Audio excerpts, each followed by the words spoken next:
Apha elifini ayikho into ongenawukwazi ukuyenza, qha kufuneka wena uzixelele ukuba ndizawuyenza le nto and njengoba ndizixelele nje uba ndizawuyenza izawukwenzeka. Phezu kweLionhead ngoku ngelaa xesha bendisezantsi bendifisa ingase ndingake ndifikelele phezu kwale ntaba, kodwa ke ngenxa yokuzixelela yokuba ndizawuyenza le nto ndiyicingayo ndayenza. Ndiphezu kwentaba ngoku kuthe iLionhead. Le nto ifana nobomi apha elifini. Uma ngabe uzixelele uba into ethile uyayifuna, ayikho into ongangayifumani, qha le nto ishiyana nokuzixelela kwakho uba le nto nyhani ndiyayifuna. Njengoba ndiyifuna lena izawukwenzeka. Zixelele ngento oyifunayo apha elifini. Ngeli xesha ke le nto uyifunayo usayijongile ume ezantsi, uyijonga ngento engathi akunawuba lula ufikelela kuyo. Kodwa ke uma uke wenza imizamo yokuba ufikelele kuyo, kuba lula ufikelela kuyo.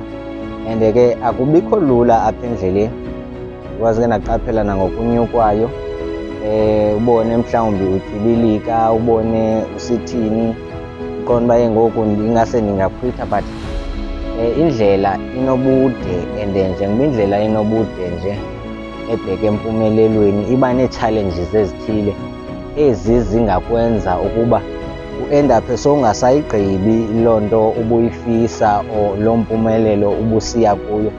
Ngenxa yeedawuthi ezithile uendaphe sowujika esithubeni. So kubalulekile ukuthi ngelaa xesha usephaa ezantsi uyifisa into ingase ungakufikelele kuyo, uzinike itshansi ufikelele kuyo. Uthi xa ngaba kufika iidawuthi ezithile uzixelele uba mna ndiyazazi ngeke ndingayenzi le nto and ndizawuyenza and ndizawuyiphumelela. And ke ihlobo ekunzima ngalo uma ngaba usanyuka le ntaba, mna ndikuthandela uba le nto ndiye ndiyibone uba le nto ndiyifanisa nobomi. Ukunyuka intaba oku ndikufanisa nobomi bam. Akukho nto elula apha ebomini. Ngamanye amaxesha uyakwazi uba utyibilike, ekutyibilekeni kwakho uwe kabuhlungu.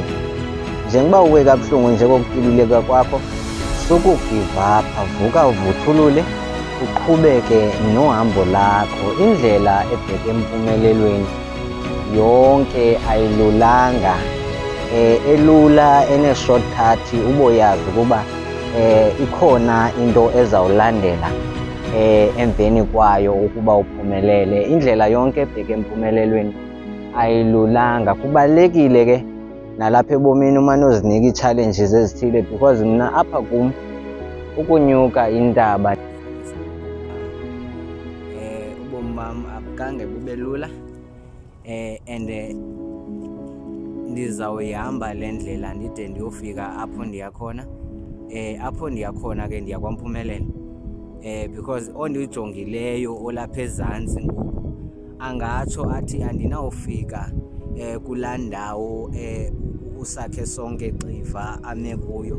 Kodwa ke uma ngaba uzixelela ukuba ndizawufikelela kule ndawo lo mntu uthile ame kuyo, uye nyhani ngokwesifiso sakho uhambe ude uyiritshe le ndlela yakhe.